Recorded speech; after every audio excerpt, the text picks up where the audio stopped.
Hello students, welcome back to my channel. आज जो हम टॉपिक डिस्कस करने जा रहे हैं that is genetic disorders and their pattern of inheritance. तो first the question is what is genetic disorder. Genetic disorder ऐसे disorder हैं जो कि हमारे जीन में कुछ एबनॉर्मलिटी है, उसकी वजह से कुछ एबनॉर्मल सिम्टम्स आ रहे हैं और वो सिम्टम्स जो है डेथ कॉजिंग भी हो सकते हैं, कुछ सीरियस डिजीज के फॉर्म में हो सकते हैं। तो वो हमें चूंकि हमारे जीन में है, means they comes from our parents. Okay, अब वो फिर वो हमारे जीन में है तो हमारे ऑफस्प्रिंग में जा सकते हैं। तो ऐसे जो भी डिसऑर्डर है जो हमारे डीएनए में है, किसी एबनॉर्मलिटी डीएनए में एबनॉर्मलिटी की वजह से है और हमें जो है पास ऑन हो रहा है फ्रॉम जनरेशन टू जनरेशन, हम भी पास कर रहे हैं, हमें जो मिला है from our parents, grand parents, तो उसी को हम क्या कहते हैं, genetic disorder. The simple definition है an inherited disorder caused by abnormality in DNA gene। Okay, जो abnormality है DNA जीन में, उससे जो हमारे अंदर डिसऑर्डर्स हो रहे हैं, कुछ प्रॉब्लम्स हो रही हैं, उसी को हम क्या कहते हैं, जेनेटिक डिसऑर्डर। तो इस वीडियो में हम उसका कैसे पैटर्न ऑफ इनहेरिटेंस है, कैसे वो पास ऑन हो रहा है, कितनी प्रोबेबिलिटी होती है कि आगे हमारे नेक्स्ट जनरेशन में जाने की कितनी प्रोबेबिलिटी होती है, ये सब चीज़ें हम यहाँ पे डिस्कस करेंगे। तो first we discuss about the types of genetic disorder. Okay, तो ये दो तरह की होती हैं genetic disorders. One is the autosomal disorder, दूसरा क्या होता है, सेक्स लिंक्ड। ओके, तो जैसे आप सभी को पता है कि ह्यूमन बीइंग में दो तरह के क्रोमोसोम्स होते हैं, one is the autosomes and second is the जो है सेक्स लिंक्ड क्रोमोसोम्स। ओके, तो ऑटोसोम्स मतलब हमारे सेक्स क्रोमोसोम को छोड़कर बाकी जितने क्रोमोसोम है दैट ऑटोसोम। अगर उस किसी एक ऑटोसोम में एबनॉर्मलिटी की वजह से जो डिजीज होती है that is called autosomal genetic disorder. अब ये ऑटोसोमल भी दो तरह के, आपको ये भी पता है कि जो जीन है नॉर्मली इसके दो फॉर्म होते हैं, डोमिनेंट एंड रिसेसिव। तो अगर वो डिजीज, अगर वो एबनॉर्मलिटी हमारे डोमिनेंट एलील में है then it is called autosomal dominant genetic disorder. अगर वो हमारे रिसेसिव एलील में है तो उसको क्या कहेंगे, autosomal recessive genetic disorder. Okay, इसी तरह से सेक्स लिंक्ड, अगर सेक्स क्रोमोसोम में, सेक्स क्रोमोसोम्स कितने होते हैं, एक्स एंड वाई। ठीक है, दो तरह के होते हैं, मेल में और फीमेल में क्या होता है, एक्स एक्स, ये क्रोमोसोम होते हैं। ओके, तो अगर वो इन दोनों में से क्रोमोसोम्स में है उसे हम क्या कहेंगे, सेक्स लिंक्ड। और वो कैसे इनहेरिट हो रहा है, कैसे वो पास ऑन हो रहा है, इसे हम डिस्कस करेंगे। तो सेक्स लिंक्ड में अगर वो दो तरह की स्टेट होती है, sex linked dominant genetic disorder और दूसरा क्या होता है, सेक्स लिंक्ड रिसेसिव डिसऑर्डर। तो यहाँ पर डोमिनेंट और रिसेसिव, यहाँ पर क्या है, जैसे यहाँ पर कॉन्सेप्ट अलग हो जाता है। जैसे ऑटोसोम से केस में क्या है, दो फॉर्म, सपोज एक जीन ए है, इसका डोमिनेंट फॉर्म ये हो गया, रिसेसिव फॉर्म ये हो गया, इसका एक और क्या होगा, हेटेरोजाइगस फॉर्म। ठीक है, तो अगर वो डोमिनेंट ऑटोसोमल डोमिनेंट डिजीज है यानी क्या है, वो होमोजाइगस और हेटेरोजाइगस दोनों फॉर्म में इफेक्ट होगा। लेकिन अगर वो रिसेसिव है, ऑटोसोमल रिसेसिव, तो जब वो होमोजाइगस फॉर्म में होगा तभी उसका इफेक्ट आपको इंडिविजुअल के ऊपर दिखेगा। क्लियर, ये तो हो गया in case of autosomal. But sex chromosome के केस में थोड़ा सा इसका पैटर्न, इनहेरिटेंस का पैटर्न अलग हो जाता है। कैसे, क्योंकि फीमेल में दो एक्स क्रोमोसोम होते हैं और मेल में एक एक्स और एक वाई, यानी यहाँ पर होमोलॉगस नहीं होते हैं, दोनों क्या होता है, अलग अलग क्रोमोसोम्स होते हैं। ठीक है, उनका फंक्शन भी अलग है, उनका शेप भी अलग है, तो होमोलॉगस पीरियड में होकर के क्या है, वो अलग अलग टाइप है। तो अगर हम बात करें सेक्स लिंक्ड डोमिनेंट की, तो डोमिनेंट के केस में अगर वो एक्स लिंक पर है, एक्स पे है कोई क्रोमोसोम, तो फीमेल के केस में क्या है, अगर सपोज एक जो है आपकी कलर ब्राइटनेस की जीन है, उसको अगर डोमिनेंट है, ठीक है, अगर वो डोमिनेंट है तो फीमेल के केस में क्या होगा, ये आपका रिसेसिव है और ये डोमिनेंट, सॉरी ये आपका जो है, ये हम दूसरा ले लेते हैं, डोमिनेंट के केस में क्या है, दूसरी डिजीज है दैट इज हाइपरट्राइकोसिस, जो कि मेल में ही दिखता है। ठीक है, क्यों, क्योंकि फीमेल में जो है ये डोमिनेंट जीन आती है, क्योंकि वाई लिंक जीन है, ये वाई लिंक बीमारी है। तो जो है इस केस में क्या होता है कि जो आपका सेक्स लिंक्ड डोमिनेंट का हमने एग्जांपल निकाला है, हाइपरट्राइकोसिस, ये क्या है, वाई लिंक, ये वाई जीन पर होती है इसकी जीन, पेरेंट्स से क्या होता है, मेल ऑफस्प्रिंग में ही पास ऑन होता है। क्यों? क्योंकि मेल जो पेरेंट्स मेल पेरेंट्स है, वाई क्रोमोसोम भी मेल में जाता है, एक्स किस में जाएगा, फीमेल में, और वाई जो है किसमें जाएगा, मेल में। तो ये जो जीन है ये ट्रांसफर होगी यहाँ पे मेल से मेल, मेल पेरेंट्स से मेल ऑफस्प्रिंग, ठीक है। अब दूसरा अगर दूसरे जो है रिसेसिव एलील है, तो यहाँ पर रिसेसिव एलील है, recessive sex linked recessive allele है, वो रिसेसिव जीन है। तो रिसेसिव के केस में क्या होता है, जब वो होमोजाइगस होती है तभी एक्सप्रेस होती है। But in case of male, क्योंकि यहाँ पे एक ही एक्स है, तो भले यहाँ पे हीमोफीलिया की या ब्लड ब्लडनेस की जो रिसेसिव एलील है तो भी इस केस में एक्सप्रेस होती है। क्यों? क्योंकि यहाँ पर डोमिनेंट जैसी एलील नहीं है, एक ही एलील है और वो एक्सप्रेस होगी। मेल में दोनों एक्सप्रेस होती है, एक्स भी और वाई भी, दोनों के अलग अलग ट्रेट होते हैं, वो अलग अलग फीचर्स को अलग अलग फिनोटाइप कंट्रोल करते हैं अलग अलग चीजों को। तो यहाँ पर एक्स भी एक्सप्रेस होगी, वाई भी। अगर वो सेक्स लिंक्ड रिसेसिव भी है तो भी मेल के केस में वो एक्सप्रेस होगी, मेल पीपल्स का इफेक्ट होगा, मेल जो होगा वो डिजीज उस डिसऑर्डर के साथ रहेगा। ओके, तो जब भी हम सेक्स लिंक्ड रिसेसिव की बात करते हैं, इसमें हम बात कर रहे हैं एक्स लिंक्ड, ठीक है, हम किसकी बात कर रहे हैं, x linked recessive disorder. Clear? इसको मैं फिर से आपको समझा देती हूँ। ऑटोसोम्स के केस में तो सिंपल है, डोमिनेंट है तो हेटेरोजाइगस होमोजाइगस दोनों फॉर्म को प्रिंट करेगा। इसका एक एग्जांपल जैसे हम क्रिस्टल कोरिया डिजीज, ठीक है, ये क्या होता है, ब्रेन नर्व्स और स्पाइन्स में अफेक्ट करता है, और ये डोमिनेंट एलील है, इसमें से ऑटोमेटिक आपके नेचर से पॉपुलेशन से वॉश आउट हो जाएगा, क्योंकि वो हेटेरोजाइगस होमोजाइगस दोनों फॉर्म में है। और ये डिजीज इसलिए दिखती है क्योंकि इसका लेट ऑनसेट होता है, जो मैंने आपको लिथेरेपी में बताया था, इस डिजीज का लेट ऑनसेट होता है, इसलिए अपने प्रोजेनी को पॉपुलेशन में छोड़ सकते हैं। लेकिन और जो डिजीजेज हैं उनका जो है अर्ली प्रीनेटल पोस्टनेटल स्टेज में ही, बिफोर रिप्रोडक्टिव स्टेज वो ऑफस्प्रिंग मोस्टली इनकी डेथ हो जाती है। ओके, तो ऑटोसोमल डिजीज अपने आप ही, ऑटोसोमल डोमिनेंट डिजीज आपको पॉपुलेशन से अपने आप ही स्क्रीन आउट हो जाता है। लेकिन बात होती है ऑटोसोमल रिसेसिव की, तो इसमें कई सारे एग्जांपल है, cystic fibrosis, sickle cell anaemia, phenylketonuria, thalassaemia, ऐसे सारे डिजीज क्या हैं, इसकी वजह से ऑटोसोमल रिसेसिव जीन डिसऑर्डर, ठीक है। तो ये क्या है, जब ये जीन, ये जब एलील होमोजाइगस फॉर्म में हो, ओके, उस केस में ये एक्सप्रेस होगा, इसका इफेक्ट इंडिविजुअल के ऊपर दिखेगा। हेटेरोजाइगस फॉर्म में क्या होगा, अगर वो कोडोमिनेंट है तो 50-50 का असर है। जैसे सिकल सेल एनीमिया में जब आप हेटेरोजाइगस होता है तो आधे जो सिकल सेल की एलबीसी होती है, आधी नॉर्मल सेल की, तो वो पर्सन सर्वाइव कर सकता है। ओके, इसे सिस्टिक फाइब्रोसिस वाले केस में ये जीन तभी एक्सप्रेस होगी जब वो होमोजाइगस फॉर्म में होगी। और ये वाली बीमारी तभी आपको दिखेगी जब होमोजाइगस, और जो हेटेरोजाइगस हो एज ए कैरियर उसको पास ऑन करते हैं फ्रॉम जनरेशन टू जनरेशन। अब आपको सेक्स लिंक्ड के केस में क्या है, दो अलग अलग, फीमेल का केस अलग है, मेल का केस अलग है। अब फीमेल में क्या है, एक एक्स है, एक वाई है। ओके, तो वाई, अगर वो वाई लिंक्ड है तो पेरेंट्स से सिर्फ जो है मेल ऑफस्प्रिंग पास होगा। अगर वो एक्स लिंक्ड है तो भले ही वो रिसेसिव है, ठीक है, यहाँ भी वो डोमिनेंट जैसा ही इफेक्ट करेगा।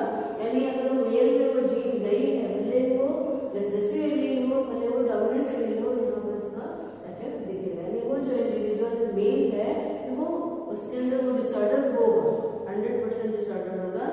लेकिन फीमेल क्या होगी, अगर रिसेसिव केस में क्या होगा, वो फीमेल एज ए कैरियर, ठीक है, वो क्या होगी, अगर ये कंडीशन है, सपोज ये आपका जो है सिस्टिक फाइब्रोसिस के लिए मैंने एक, अगर वो हेटेरोजाइगस है तो इस समय इसके ऊपर फीमेल के केस में उसके सिम्टम्स नहीं दिखेंगे, वो क्या एज ए क्या होगा, कैरियर, एज ए कैरियर, यानी वो उस जीन को पास ऑन करेगा अपने ऑफस्प्रिंग में।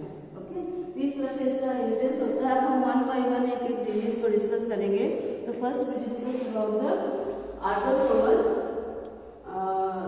Dominant disorder. Okay,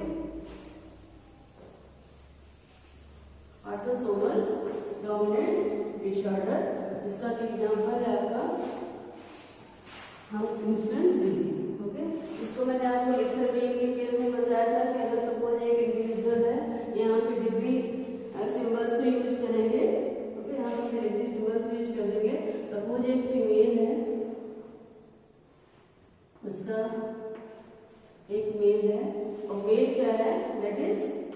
diseased, okay, mail क्या है, डिजीज्ड है, और इनके 2 बच्चे हो गए, एक अगेन दोनों फीमेल है, ओके, दोनों फीमेल है। अब क्या है, ये जो आपका वीडियो में आप देखते हैं कि ये this box for the female and this box for the male. अगर ये बॉक्स, ये स्क्वायर अगर फिल्ड है, इट मीन्स ये डिजीज्ड है। तो अगर इस जीनोटाइप को अगर हम इसको कंसीडर करें तो जीनोटाइप क्या हो सकता है, तो हम जिस डिजीज के लिए क्या है, हमने कहा ये डोमिनेंट एब्नॉर्मलिटी, ठीक है। सपोज हमारा ये जीन ए है और इसका रिसेसिव ये है और एक ये है, ओके। ये अगर फीमेल है, ये नॉर्मल है, इट मींस इसका जीनोटाइप ए भी हो सकता है और ये भी हो सकता है, ओके, पर ये नहीं हो सकता क्योंकि ये नॉर्मल है, ओके। ये एब्नॉर्मल है, इट मींस इसका जीनोटाइप क्या हो सकता है, ये और ये हेटेरोजाइगस और होमोजाइगस, ठीक है। अब जो इसके स्ट्रिंग है वो क्या है, अगर नॉर्मल है यानी कि क्या है, होमोजाइगस रिसेसिव होंगे दोनों। अगर वो एब्नॉर्मलिटी इसमें आई है, इट मींस इसका डोमिनेंट एलील आया है। इसको हम पुनेट स्क्वायर के फॉर्म में अगर समझते हैं तो वो ज़्यादा अच्छे से समझ में आएगा आपको। पुनेट स्क्वायर में क्या है, सपोज एक मेल है, नॉर्मल मेल, ठीक है, एक नॉर्मल फीमेल है, नॉर्मल फीमेल सबके अंदर दोनों होमोजाइगस रिसेसिव, इसको क्रॉस करते हैं जो है डिजीज्ड मेल से, ओके। ये हमने क्रॉस किया। अब हमें जो मिलेगा, अगर हम इसको इसमें जो इमेज बनाएंगे, पुनेट स्क्वायर बना रहे हैं,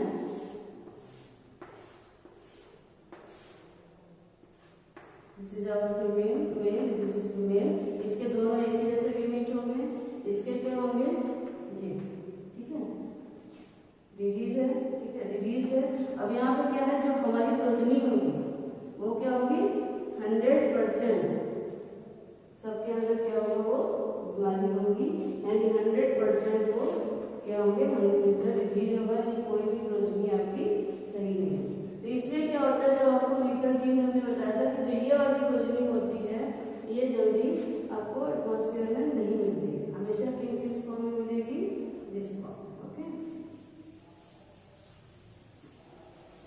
Now we go on we discuss about the sequence of element, that is very important. हम डिस्कस मैंने कहा कि आपको क्योंकि पॉपुलेशन में इसमें एग्जाम्पल कमी मिलते हैं, अपने आप ही भाषा आउट हो जाते हैं, ठीक है, क्योंकि डोमिनेंट होमोजाइगस हेटेरोजाइगस दोनों फॉर्म में कट करेगा, और पॉपुलेशन में वो इंडिविजुअल रिप्रोडक्टिव स्टेज के पहले ही उसकी डेथ हो जाती है। एक केस दिखता है, क्यों, क्योंकि इसका लेट ऑनसेट होता है। अब हम बात करते हैं सिकल सेल एनीमिया।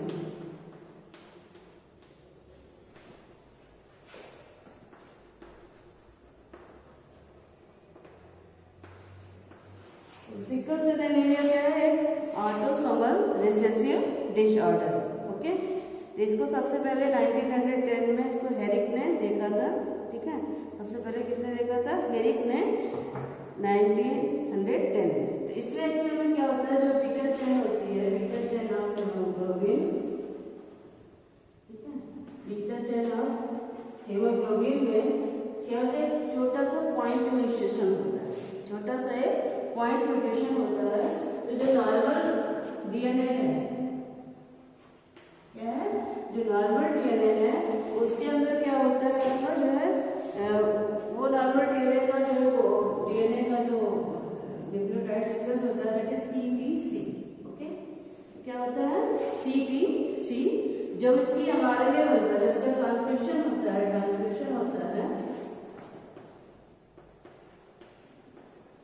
तो ये क्या बनेगा, C के अपोजिट क्या है, G, T के अपोजिट A और C के अपोजिट G, ये क्या होगी इसकी एमआरएनए, ठीक है। अब ये एमआरएनए जब इसका ट्रांसलेशन होता है, फिर क्या बनाएगा, ग्लूटामिक एसिड। ये एमआरएनए क्या बनाती है, ग्लूटामिक एसिड। अगर ये नॉर्मल चल रहा है तो यानी कि क्या है, वो सिकल सेल एनीमिया नहीं है। लेकिन यहीं पर थोड़ा सा म्यूटेशन हो जाता है, T की जगह क्या हो जाता है, T is replaced by A, replaced by A. जब ये टी ए से रिप्लेस हो जाता है तो एक्चुअल में क्या होता है, इसका क्या हो जाएगा, आपका जो नॉर्मल नहीं रहेगा क्या करें, म्यूटेटेड क्या हो जाएगी हमारी जीन, दैट इज सी ए सी। जब इसका ट्रांसक्रिप्शन होगा तो ये क्या बनाएगी, जी टी तो होगा नहीं, क्या होगा यू, यूरेस के थाइमिन की जगह आरएनए में क्या होता है, यूरेस से बनता है, ये बनाएगा। अब ये यूरेस इस जब जी यू जी का ट्रांसलेशन होता है ये क्या बनाती है, गलाइन। ठीक है, इस गलाइन की वजह से, सिंपल म्यूटेशन की वजह से इंडिविजुअल में ये बीमारी हो जाती है। ठीक है, और ये जो म्यूटेशन है, ये जो म्यूटेटेड एलील है, जो म्यूटेटेड डीएनए है वो क्या है, एक्चुअल में रिसेसिव एलील पर है म्यूटेशन। ये म्यूटेशन कहाँ पर है, रिसेसिव एलील पर। तो जो हमारी हीमोग्लोबिन की बीटा चेन बनाने के लिए मोस्टली दो जीन हैं, मतलब एक जीन है दैट इज एचबी जीन इसको कहते हैं। तो उस एचबी जीन का जो डोमिनेंट फॉर्म है, ठीक है, आरबीसी को बनाने के लिए जो डोमिनेंट जीन है that is H A. Okay, और इसका रिसेसिव फॉर्म जो है इस जीन का, ये जो क्या है डोमिनेंट फॉर्म है। ओके, इस क्या है डोमिनेंट एलील है इस जीन की। ठीक है, जो आरबीसी के शेप को बना रही है उसके लिए जो डोमिनेंट जीन है दैट इज एच जीन, उसका जो डोमिनेंट एलील है दैट इज एच ए, और जो उसका रिसेसिव फॉर्म है इस जीन का, रिसेसिव एलील है that is H S. Okay, क्या है एच एस, क्लियर।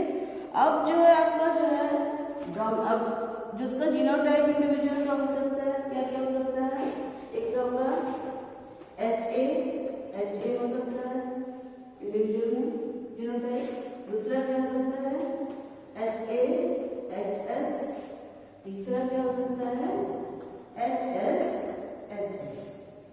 तो जब क्या है आपका सिकल सेल में क्या होता है, ऑटोसोमल रिसेसिव डिसऑर्डर है। ठीक है, ऑटोसोमल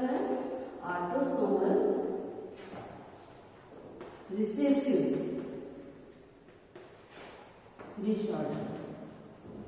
ओके, क्या होता है आपने autosomal recessive disorder. Recessive means जब ये कंडीशन होगी, दोनों रिसेसिव होमोजाइगस फॉर्म में होगी, तभी हमें इस चीज का 100% इफेक्ट दिखेगा और वो हमें ये डिसऑर्डर कौन सी सिकल सेल एनीमिया वाली बीमारी दिखेगी। लेकिन इस केस में क्या है, क्योंकि ये जीन वो डोमिनेंट एक्सप्रेस होती है तो 50% आरबीसी क्या होंगे हमारे नॉर्मल होंगे और 50% क्या होंगे नॉर्मल और 50% क्या होंगे सिकल सेल। ठीक है, तो जो ये 50% है वो इस इंडिविजुअल को सर्वाइव करती है। ठीक है, कुछ मेडिकेशन के साथ वो इंडिविजुअल सर्वाइव करके उसकी आधी नॉर्मल है, उसकी जो है लाइफ में इतना ज़्यादा इफेक्ट नहीं मिलेगा जितना यहाँ पर क्या होगा 100% सिकल सेल हो गए। ठीक है, 100% क्या हो गई सिकल सेल हो गई, यानी वो उस इंडिविजुअल के अंदर बहुत ज़्यादा सिम्टम्स है और वो सर्वाइव नहीं करेगा। ये क्या है, दिस इज नॉर्मल। ये क्या है नॉर्मल, इसको हम क्या कह सकते हैं कैरियर, और this one is disease. Clear, यहाँ तीन कंडीशन बनती है, क्योंकि ये ऑटोसोमल रिसेसिव डिसऑर्डर है जहाँ पर डोमिनेंट जीन जो है होमोजाइगस फॉर्म में है, वहाँ पर इंडिविजुअल नॉर्मल है। जहाँ पर हेटेरोजाइगस फॉर्म में है, यहाँ पर चूंकि कोडोमिनेंट जीन एक्सप्रेस हो रही है, यहाँ पर क्या होगा, ये अगर नहीं भी एक्सप्रेस हो रही है, उसके कोई बीमारी के सिम्टम नहीं है, तो भी वो क्या है एज ए कैरियर रहेगा, यही इंडिविजुअल जीन को पास ऑन करेगा। तो ये भी नहीं पास ऑन कर सकता, ये भी नहीं पास ऑन, इसकी तो डेथ हो जाएगी, वो रिप्रोडक्टिव स्टेज तक सर्वाइव ही नहीं करेगा। पास ऑन कौन कर रहा है, दिस डेथ हो जाएगा। तो रिसेसिव जो भी ऑटोसोमल रिसेसिव डिसऑर्डर है वो पास ऑन किसके थ्रू होते हैं, थ्रू द हेटेरोजाइगस पेरेंट्स के थ्रू। चाहे उसमें सिम्टम्स हो, चाहे वो बाहर से देखने में नॉर्मल रहेंगे, बट उनके ऑफिस में कभी ना कभी जो है आपको दिखेंगे। तो आपको जो भी जितने भी ऑटोसोमल रिसेसिव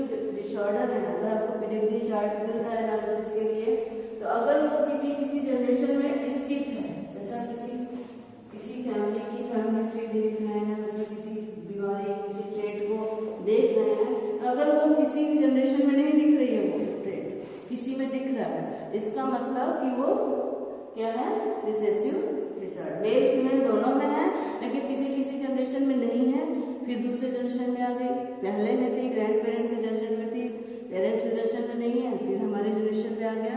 इट मीन्स इसको तुरंत आपको दिमाग में ये आना चाहिए कि this is autosomal recessive disorder.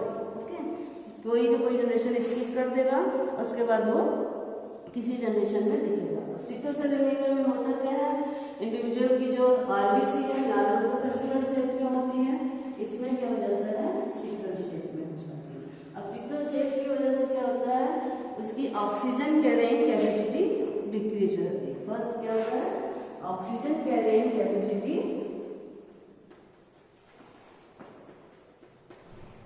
Decrease हो जाती है। जब वो ऑक्सीजन ही कम मिल जाएगा तो क्या होगा, बॉडी में पूरे सारी सेल्स में ऑक्सीजन नहीं पहुंचेगा, तो एनर्जी लेवल ऑटोमेटिकली डाउन हो जाएगा। ओके, दूसरा क्या होता है कि जब ये आपके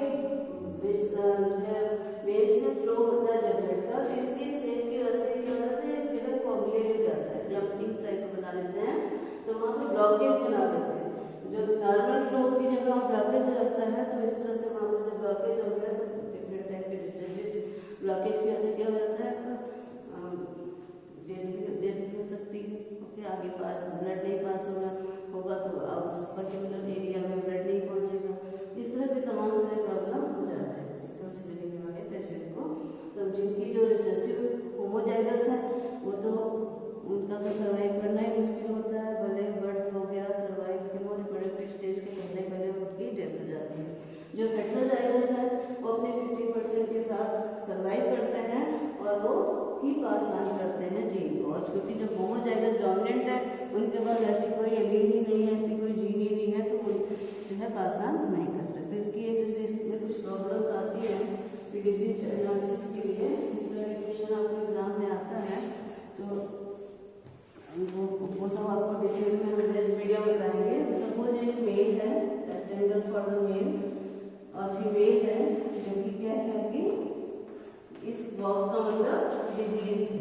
ओके, इस बॉक्स का मतलब वो डिजीज है। ओके,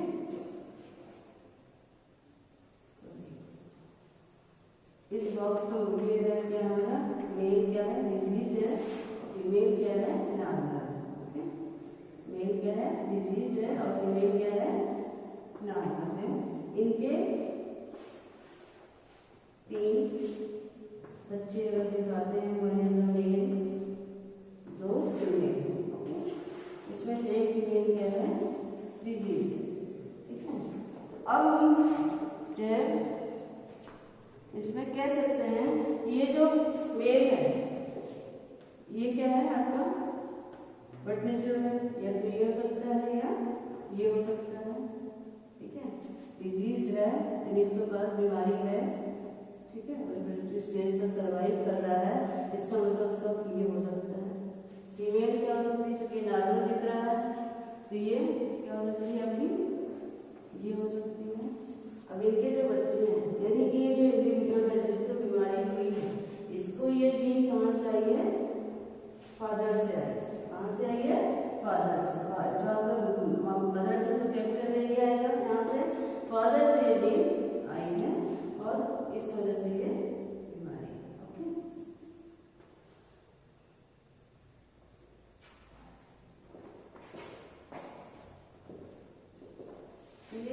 इस तरह से आपका सिकल सेल एनीमिया इनहेरिट होता है। इसको अगर इसमें हम कहेंगे एक कैरियर, अगर इसमें से प्रॉब्लम आती है, एक कैरियर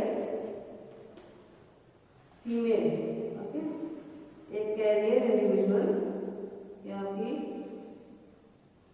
मेल की को क्रॉस कराते किससे, एक जो है डिजीज्ड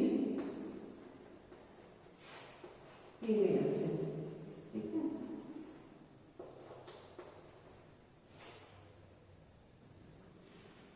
तो हमें क्या मिलेगा, प्रेजेंटली डिजीज है मतलब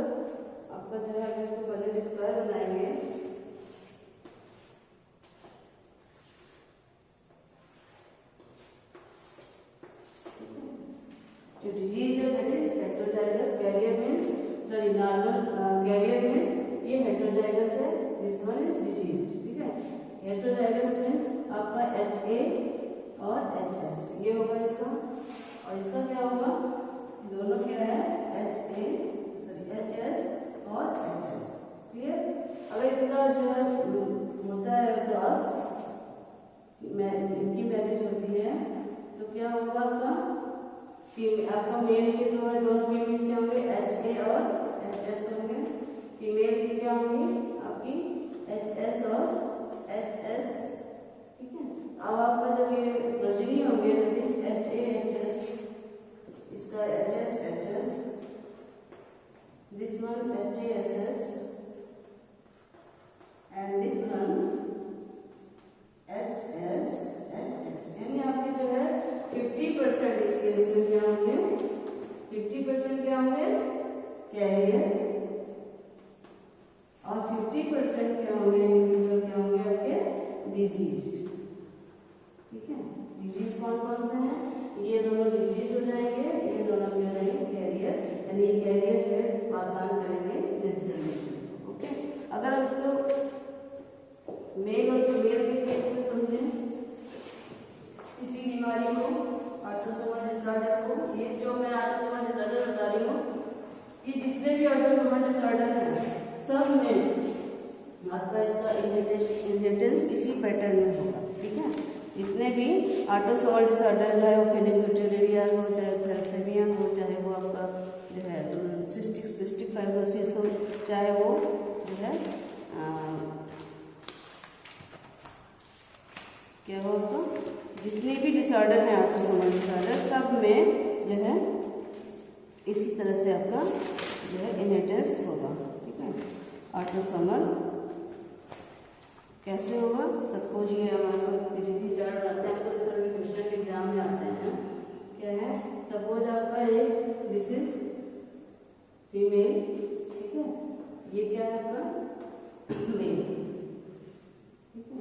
अब क्या है इसमें नेक्स्ट जनरेशन जो हमारी है, एक फीमेल है जो डिजीज है, दूसरा क्या है मेल है, तीसरा क्या है फीमेल है।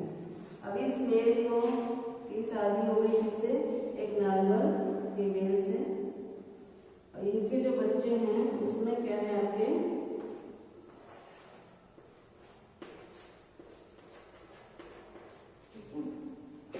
और इस केस में क्या है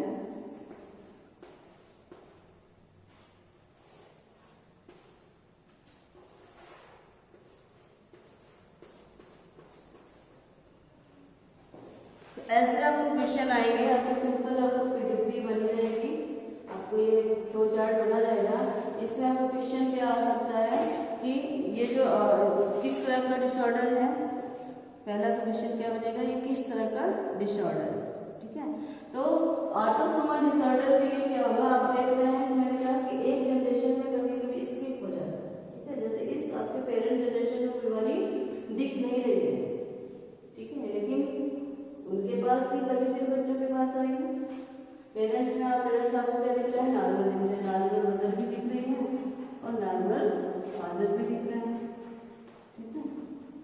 नॉर्मल मदर भी दिख रहा है, नॉर्मल फादर भी दिख रहा है, बट जो इनके 3 बच्चे हैं, दिस वन और दिस वन, ये दो तो नॉर्मल है, ये क्या है डिजीज है। तो इसके अंदर बीमारी कहाँ से है, या तो इनके पास रही है, इनके पास रही है, इनमें से कोई ना कोई कैरियर रहा होगा तभी तो बीमारी यहाँ पर आई, अदरवाइज इस बच्चे में ना होती। अब इसके बाद इस नॉर्मल का भी मैरिज नॉर्मल से हुआ, बट ये बच्चा यहाँ पर पॉजिटिव निकल आया, तो बीमार निकल आया बीमारी के साथ। इस केस में भी दोनों नॉर्मल है, फिर भी यहाँ पर एक बच्चा को बीमारी है। तो जब इस तरह के आपको फ्लो चार्ट दिखे, इस तरह के आपको पेडिग्री चार्ट दिखे, तो इसका मतलब क्या है, ये ऑटोसोमल रिसेसिव डिसऑर्डर है। क्यों, क्योंकि ये मेल और फीमेल एक तो कैसे इसको ऑब्जर्व करेंगे कि ऑटोसोमल है, ठीक है। पहले तो कैसे ऑब्जर्व करेंगे कि ये रिसेसिव है। रिसेसिव क्या है, क्योंकि इस जनरेशन में नहीं दिख रहा है, इसमें दिख रहा है, नेक्स्ट जनरेशन में दिख रहा है, एक जनरेशन में नहीं दिख रहा है, ठीक है। तो यहाँ पे जो स्किप है, इसके जो हमें क्या करेंगे कि ऑटोसोमल रिसेसिव डिसऑर्डर है। अब ऑटोसोमल क्या है, क्योंकि जो इंडिविजुअल है मेल डिफेक्टेड दिख रहा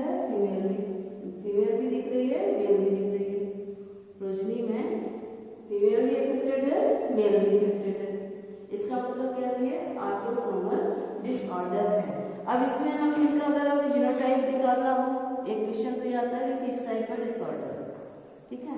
इस तरह का आपको चार्ट मिलेगा एग्जाम में, वहाँ पर आपको पहले तो ये बताना होगा कि इस टाइप का डिसऑर्डर है। तो आप इस चार्ट को देखकर पहला चीज देखेंगे कि मेल और फीमेल दोनों अफेक्टेड है कि नहीं। दोनों अफेक्टेड है, इट मींस ये ऑटोसोमल डिजीज है। क्लियर। सेक्स लिंग में या तो मेल अफेक्टेड होगी या फीमेल। Clear clear. अगर वो ऑटोसोमल है तो मेल भी अफेक्टेड होगा, सॉरी फीमेल भी और मेल भी, यानी आपके दोनों तरह के प्रोजेनीज में आपको बीमारी दिखेगी, भले इस जनरेशन में दिख रही है, नेक्स्ट जनरेशन में दिखेगी। ठीक है। और उसमें क्या होगा, अब ऑटोसोमल है, रिसेसिव है, डोमिनेंट। डोमिनेंट होगा तो हर एक प्रोजेनी में, हर एक जनरेशन में बीमारी दिखेगी। जैसे हंटिंगटन का केस था, उसमें हर जनरेशन में बीमारी दिखेगी। क्यों? भले वो हेटेरोजाइगस फॉर्म में हो चाहे होमोजाइगस फॉर्म में हो, वो बीमारी हर एक जनरेशन में दिखेगी और एक इंडिविजुअल में दिखेगी, एक्सेप्ट होमोजाइगस रिसेसिव को छोड़ करके। ठीक है। एक तो ये हो गया। तो यहाँ पर आपको इस फ्लो चार्ट को देख के क्या लग रहा है, ये जनरेशन में नहीं है बीमारी, यानी ये तो रिसेसिव डिसऑर्डर है। यहाँ मेल और फीमेल और मेल दोनों अफेक्टेड है, ये ऑटोसोमल डिसऑर्डर है। अब चाहे वो जो भी बीमारी हो, चाहे वो ऑटोसोमल कोई भी डिसऑर्डर, उसका पैटर्न आप इंटेंस यही चलेगा, आप इसी बेसिस पे आप इसको एनालाइज कर सकते हैं। तो हम सिकल्स एंड एनीमिया के बेसिस पे एनालाइज कर सकते हैं, कर रहे हैं। तो यानी कि ये जो नॉर्मल भले दिख रहा है, ये क्या है, कैरियर है। ये क्या है, कैरियर। इनका जीनोटाइप क्या हो सकता है, ये हो सकता है, इनका भी और इनका भी हो सकता है। ठीक है। अब इनको देखेंगे, ये क्या है, डिजीज जो है, डिजीज मतलब रिसेसिव डिसऑर्डर है, इसकी जीनोटाइप क्या होगा, HBS और HBS। इनमें प्रोबेबिलिटी दोनों हो सकती है, ये HBA भी हो सकते हैं। इनमें केस में क्या हो सकता है कि HBA भी हो सकते हैं और HB होमोजाइगस फॉर्म में भी हो सकता है और हेटेरोजाइगस फॉर्म में भी हो सकता है। ये दोनों क्या हो सकते हैं, होमोजाइगस भी हो सकते हैं और हेटेरोजाइगस भी हो सकते हैं। क्लियर हो गया? यहाँ तो समझ आएंगे। पेरेंट्स क्या है, हेटेरोजाइगस होंगे, यानी कैरियर है, कैरियर है, कभी बच्चों में आया है। अब जो डिजीज है इसका मतलब क्या है, होमोजाइगस है, इसमें दोनों एलील वही है, होमोजाइगस ये डिजीज है। अब इसकी जो मैरिज हुई मेल की, नॉर्मल फीमेल से हुई, लेकिन इसके दो बच्चों में से एक ये है, इसका मतलब ये क्या है, HBS। ठीक है।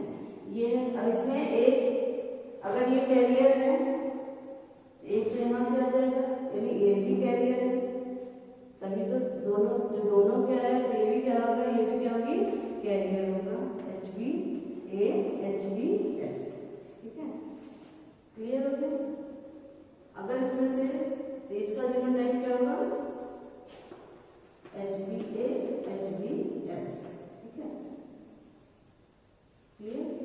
अब इसका दिखा रहे हैं, इसकी मैरिज हुई, यानी क्या है, ये दोनों ही कैरियर है, तभी इसका जीनोटाइप क्या आ गया, HBS HBS। ठीक है। रिसेसिव फॉर्म तभी अगर एक मदर से और एक फादर से। ओके। यानी यहाँ पर जितने भी प्रोजेनी हैं, जितने भी इनके प्रोजेनी थे, सब क्या थे, कैरियर थे। क्लियर। पेरेंट्स कैरियर थे, हेटेरोजाइगस थे, उनके बच्चे, तीनों बच्चे कैरियर हैं। इसमें जबकि रिसेसिव दोनों ही मिला गई थी, इसके अंदर बीमारी से होगा। अब ये जो है, जो इनकी मैरिज हुई वो भी कैरियर से हो गई तब से, तभी ये भी जैसे आपके यहाँ पर शो हो रहा है। क्लियर हो गया? इस तरह से इसका पैटर्न आप मेंटेन्स होता है, चाहे कोई भी recessive autosomal recessive disorder. Clear हो गया?